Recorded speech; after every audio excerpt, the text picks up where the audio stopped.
Okay, so our final speaker of the evening is Yoshua Bengio, who's here from the Université de Montréal.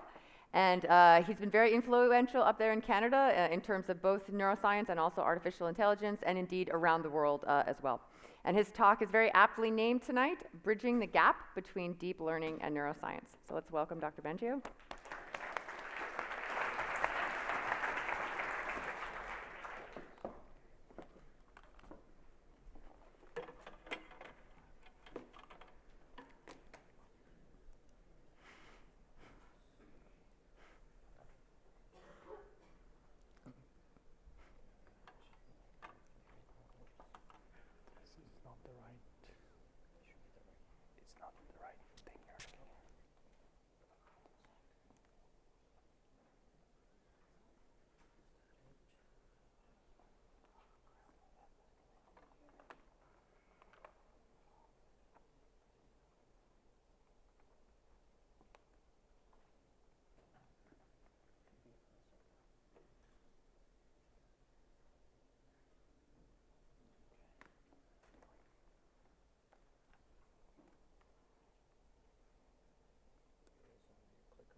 All right. Thank you for the invitation to speak here. Before I start, let me mention this book called Deep Learning. I've been working in this field for a long time, and a few years ago, my collaborators and I, Ian Goodfellow and Aaron Corville, felt there was a need for explaining the principles behind some of the successes you've heard of with AI in the last few years. This book is also available for free by downloading the chapters on our webpage. But today I'm not going to tell you so much about deep learning and more about some of my efforts and some of my collaborators to look at some of the gaps that exist between neuroscience and deep learning, and in particular regarding credit assignment.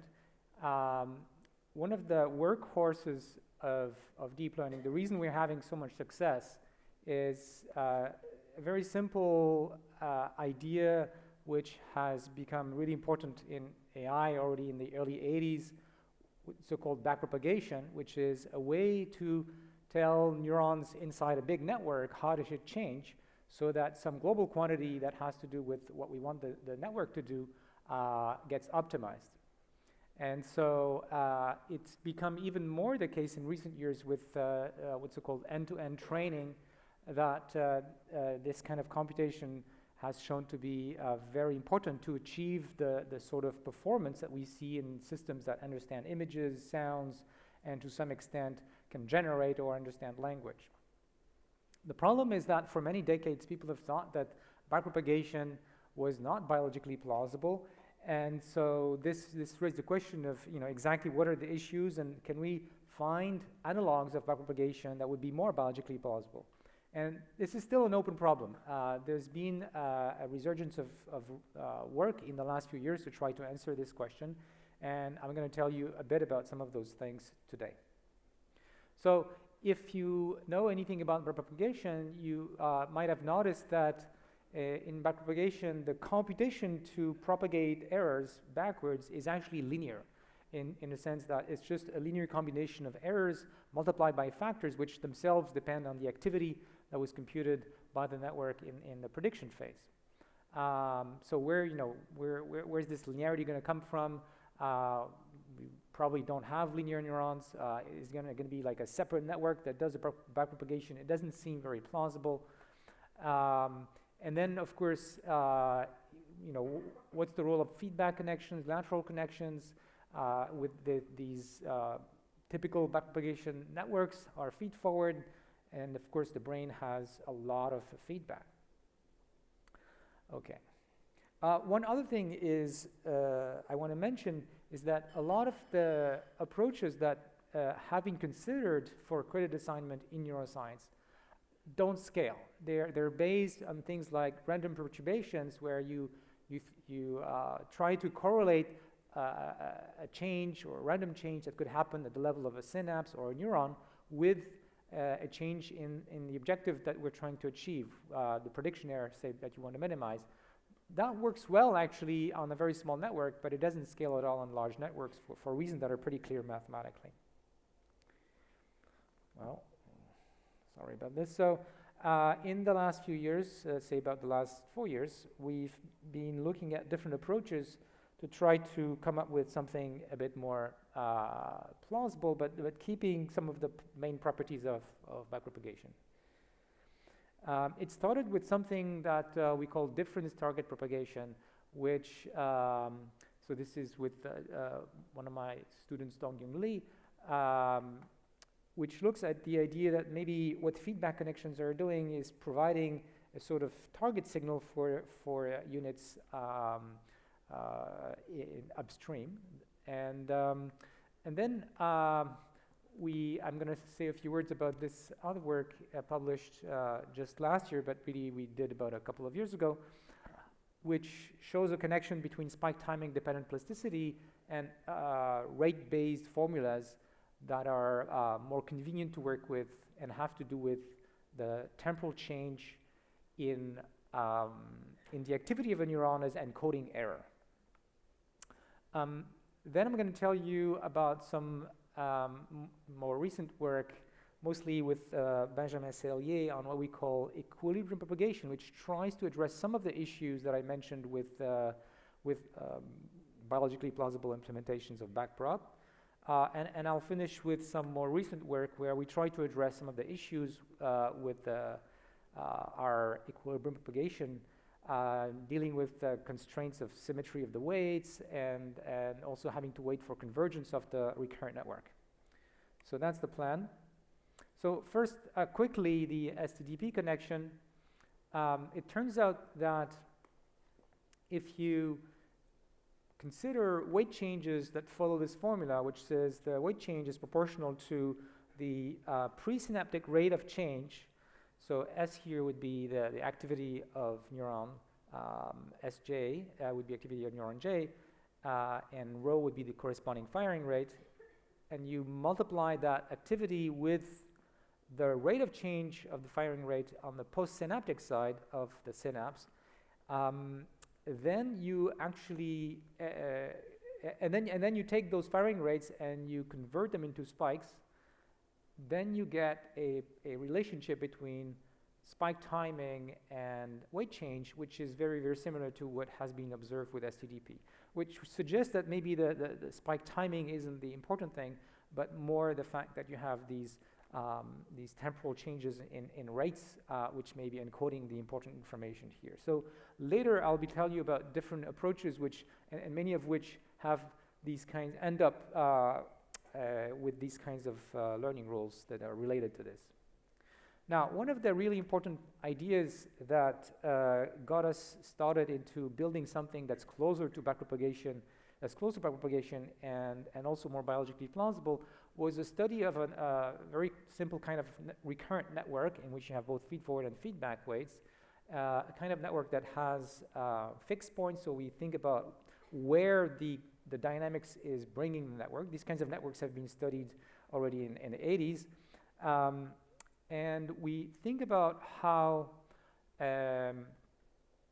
after the network has seen an input and then produced some output, the outside of the network may send a signal to the output units to tell them that they should move in some direction corresponding to making less of an error. So if you imagine that you knew how to nudge these neurons towards a better configuration corresponding to less error, a sort of error signal. In other words, if you had an error signal on the output, and this error signal was now encoded in the sense that the activity of those neurons was changed towards something that could correspond to slightly less errors, then the feedback connections would now make this nudging propagate to upstream layers, upstream areas, and then these guys would be changed because of this nudging, so they would be nudged themselves indirectly, and then those changes would propagate to those guys and those guys. And it turns out that if you study mathematically the propagation of these little changes, the direction in which those changes happen is proportional to the computation you would get with backpropagation. So that was not exactly what we needed, but it was a really inspiring step to start studying these kinds of networks in which the credit assignment is happening through feedback connections. So that was with Asya Fisher a few years ago. Now, as I said, one problem with backpropagation is, as it is, for example, implemented in our computers, is that it really needs a special computational path. Not only it's a separate path, and also it has a different kind of computation than what our regular neurons would be doing.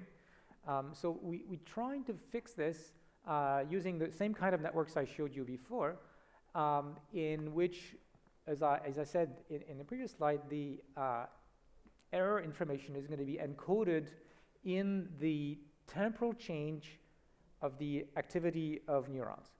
This is actually an old idea which goes back to the late 80s from Hinton and McClellan and the recirculation algorithm, that the error information that tells neurons how they should have been behaving could be encoded in the temporal variation. In other words, dsdt encodes dEds, right? So the derivative of the error with respect to the activity of the neurons. So we of course, we're not sure. This is a hypothesis, but we are exploiting this idea to actually build something for which we can prove that the computation will yield an estimator of the gradient. So we're studying these kinds of networks. They don't have to have actually a layered architecture. They could be any kind of recurrent network. And so again, there's going to be some units which we consider inputs and some which we consider outputs, and any kind of connections between them. And now I'm going to talk about, so the theory is completely general about the architecture and also about the dynamics. But one way to define the dynamics is through a very old idea also from neural network research, which is called energy-based model. So in other words, we are assuming that the way that the dynamics evolve in network is by trying to minimize an energy, which is a scalar quantity which defines sort of the harmony between the neurons. So things like this, which say that, a particular neuron and another neuron, say like we can look at these two neurons, if the weight between them is positive, then they like to be active together. If it's negative, they don't like to be active together. Right, so this kind of thing, of course, dates back to the Hopfield network and many of the variations thereafter. So if we define, the dynamics in this way, we can also define an objective function, a cost function that says, say, how far is the output from some target, and we can choose that again in any way we want. It doesn't matter for the theory. And then what we're proposing to do is essentially define a new energy function which combines the dynamics, internal dynamics, with the pressure from the outside. And so the total energy function is, how the neurons like to be with each other and how the outside world is putting pressure on them. So now the network's trying, when there is outside pressure with the coefficient beta, then the network is trying to minimize this augmented energy function. So this is how we formalize these ideas. And the magnitude of this scalar beta, which is going to be a small positive number or 0, determines how much pressure from the outside world is pushing on the output units to be, say, more like the targets. You can think of like little springs that are pulling the outputs toward the right values. And then the dynamics are just going to be defined by a kind of gradient descent with respect to this augmented energy. So neurons are just moving by looking at their neighbors, and their neighbors tell them in which direction to move, and you end up with equations that look like very standard neural updates. So in equilibrium propagation, something that I don't like, but that's what it is right now. Like in backprop, you have these two phases, one phase in which the network is making a prediction, and one phase in which it is receiving this error signal, this nudging, and being updated. So in the first prediction phase, it's just evolving according to its internal energy. There's no nudging from outside, and it reaches some kind of fixed point. And then in the second phase, you still have the inputs being clamped, but now you're also doing this weak clamping on the outputs. There's this modified energy function, and the dynamics are correspondingly changed, and you reached a slightly different fixed point.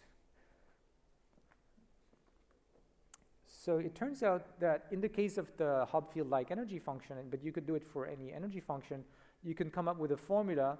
And in the case of the Hobfield type energy function, the formula for the gradient, so this is the true gradient,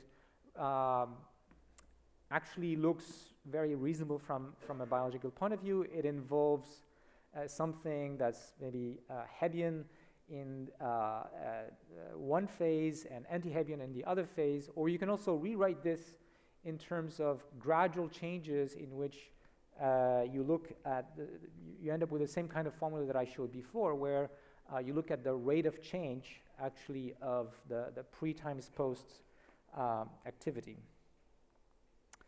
Okay, let me skip this, and so we've done simulations showing that if you wait long enough for convergence of these fixed points before you nudge when you're doing the prediction, and after, you can actually train these things with multiple layers to do the Drosophila of machine learning, which is MNIST. Yes. Now there are some issues with this approach, and so one of them is that you have to wait for convergence to those fixed points. Otherwise, the gradients don't seem to be good, and that's clearly not biologically plausible. So one of the things that we're investigating is how do we make the dynamics converge faster to a fixed point? And one of the approaches that we've been looking at is changing the energy function in such a way that actually the fixed point can be computed in one pass. In fact, it corresponds to just a feedforward computation. So if the energy function just says, I want the activity in one layer to correspond to weighted sum of the firing rates in the previous layer, then it turns out that the updates that the network compute in this kind of network look very much like the same computation you would do with backprop. So in a sense, it's not very surprising that if the dynamics correspond to feedforward computation, we recover pretty much exactly the equations of backprop. And there's some work in neuroscience to interpret these kind of computation in a biological way. But I guess there are some things that leave me a little bit unhappy about these equations, mostly because, again, we end up with these linear computations and the need, what's called the weight transport problem, where the feedforward and the feedback weights need to be synchronized and have the same values or tied values. But at least that's one, I think, interesting direction that we could change the dynamics in such a way that the computation can be done very fast. And of course, if you're an animal, this is a good thing. You'd like to be able to get an answer quickly, but you could still use the feedback connections when you want to do something that's maybe context dependent and for learning. Yeah, I'm going to skip that. So another approach that we're looking at, and there's a new archive paper on this with Walter Sen and Joao Sacramento, in order to simulate, to obtain this kind of linear behavior, because the one thing with the previous slides is that we get these linear equations which don't make much sense for biology and so on. So one approach is, I'm going to show you diagram here that makes it more clear. So one approach now is going to use a bit more of biology, where we're looking at pyramidal cells with the difference between the basal ganglia and the apical basal dendrites and apical dendrites, and we're going to have, as usual, the inputs from the previous areas coming into the soma, into the basal dendrites, and we're going to have feedback connections arriving into the apical dendrites. But now we're going to have something different, which is we're going to have lateral connections potentially going to interneurons, which are going to be trained to cancel the feedback connections. So the idea is that when the feedback from the downstream layer is not, it only depends on the feed-forward computation, and basically the upper neurons, the downstream neurons haven't been influenced yet by external error and nudging. That feedback signal is quite predictable because it's coming from the same guys, and so these neurons can learn to exactly cancel these guys, so that when the network is essentially in a sort of feed-forward mode, the feedbacks doesn't do anything, and computation can be performed very quickly. Now, when there is an error and this guy is actually behaving differently than just due to the feed-forward signal, then there's going to be a mismatch between the feedback here and the lateral cancellation, and that is the difference between those guys. It's going to be represented in the apical dendrite, and is now going to potentially influence the learning in the basal dendrites. So this is another approach that we are looking at currently, and I'm going to skip details.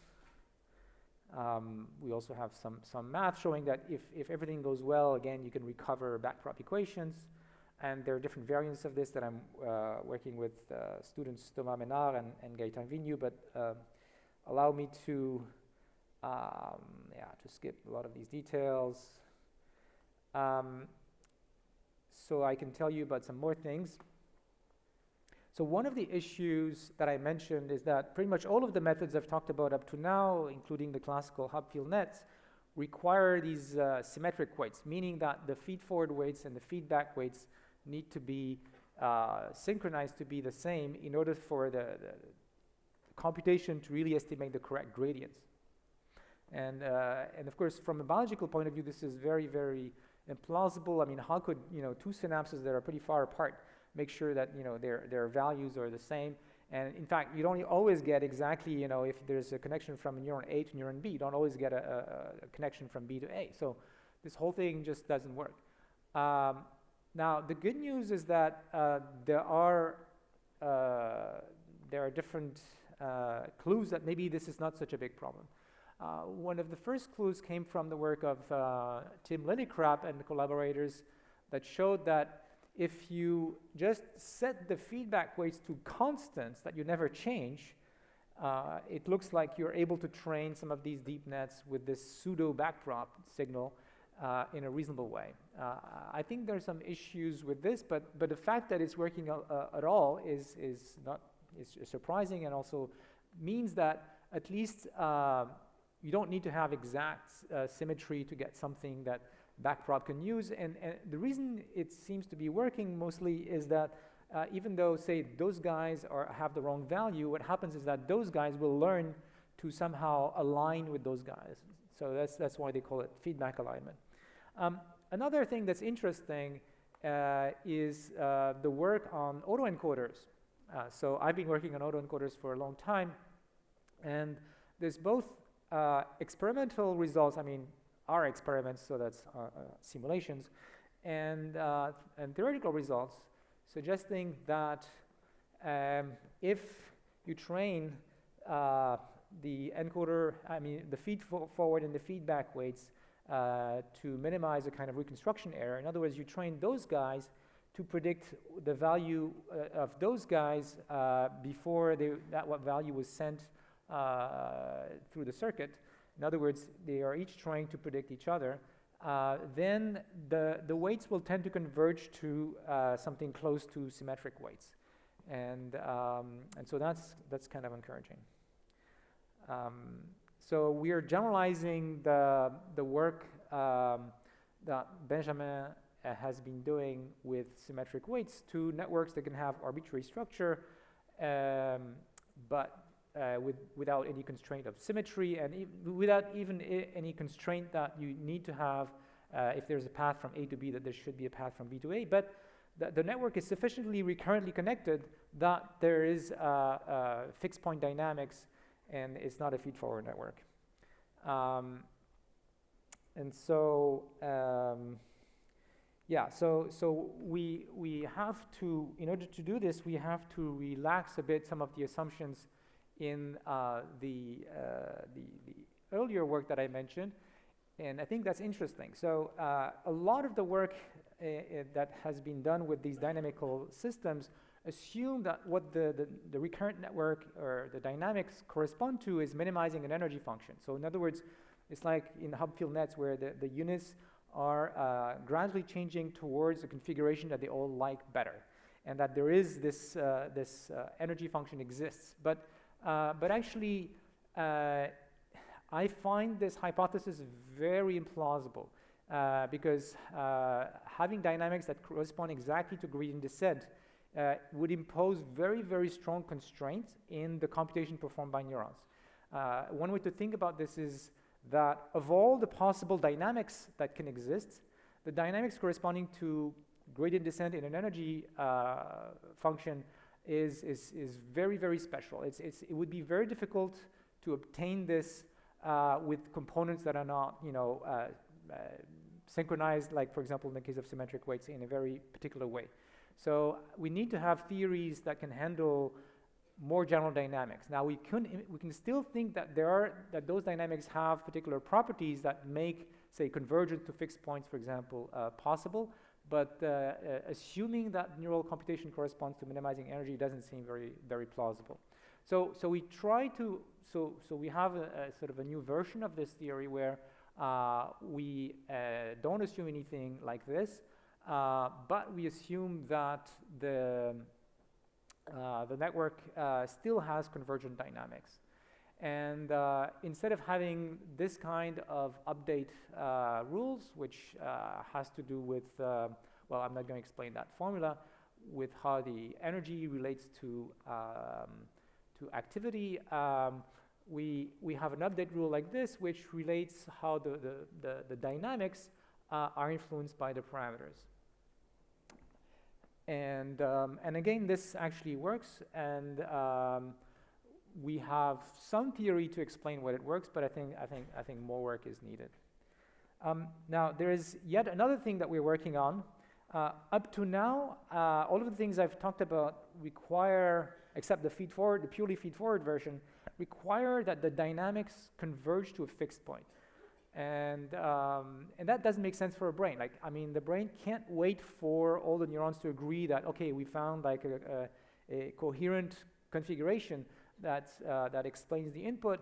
That may take too much time. Even when we run these computations, it might take too much time. So we'd like to be able to develop theories for these kinds of networks where we could do the learning on the fly all the time, and we don't have to wait for convergence before we have sort of accumulated enough statistics, and so we are exploring ideas in that direction. And in particular, Walter has proposed an idea in which, instead of thinking as state variables about just the activity, like the firing rates, we think jointly about the activity and the temporal change of activity as the two variables that describe the system, just like in physics where you have position and momentum. And so it turns out that if you define something like an energy function but involving these position and momentum variables, you can end up with equations that define the dynamics in such a way that what used to be the minima of energy corresponding to the fixed points now correspond to any point in the dynamics. So in other words, there's a set of configurations in the space of these variables, a kind of manifold, which always satisfy the condition that we had before of being at a fixed point. So now there's no fixed point in the usual sense, but we have this constraint between the position and velocity.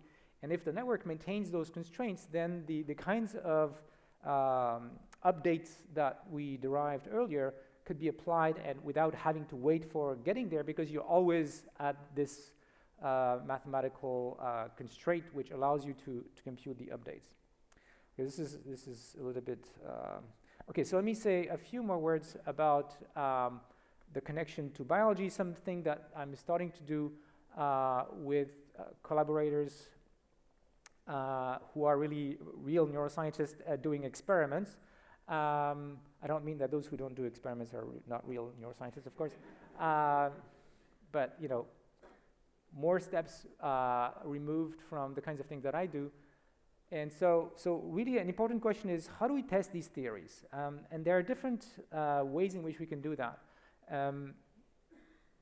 The first thing is testing the idea that the neurons in the middle of a big network are actually doing something like gradient descent with respect to some objective function. So here what we want to do is identify neurons that play an important role in some motor decision, and then you know, set up experiments where the decision taken by the animal is actually wrong. So the animal gets a surprise.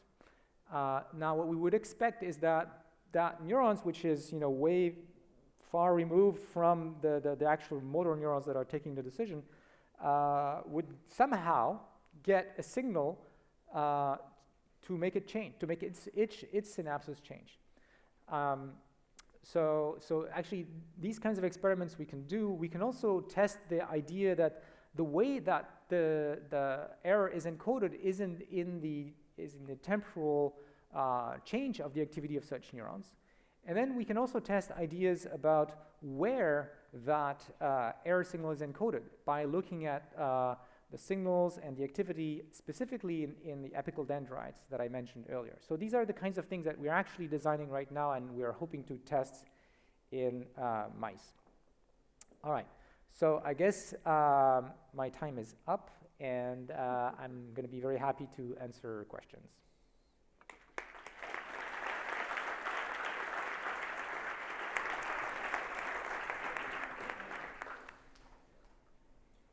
Okay, thank you very much.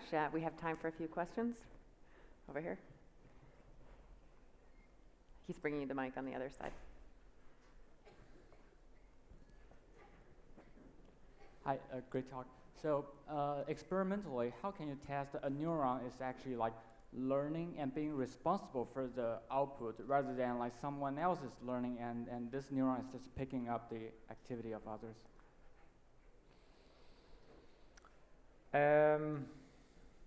That's a good question. One of the unfortunate things about the current state of technology in neuroscience is that it's hard to really measure what is going on in the synapses. That would completely answer the question, right? So I think what you can do is measure the activity of that neuron as well as other neurons, and you know, the ones that are nearby, and see how that changes. But yeah, you're right, there's going to be ambiguity in the interpretation.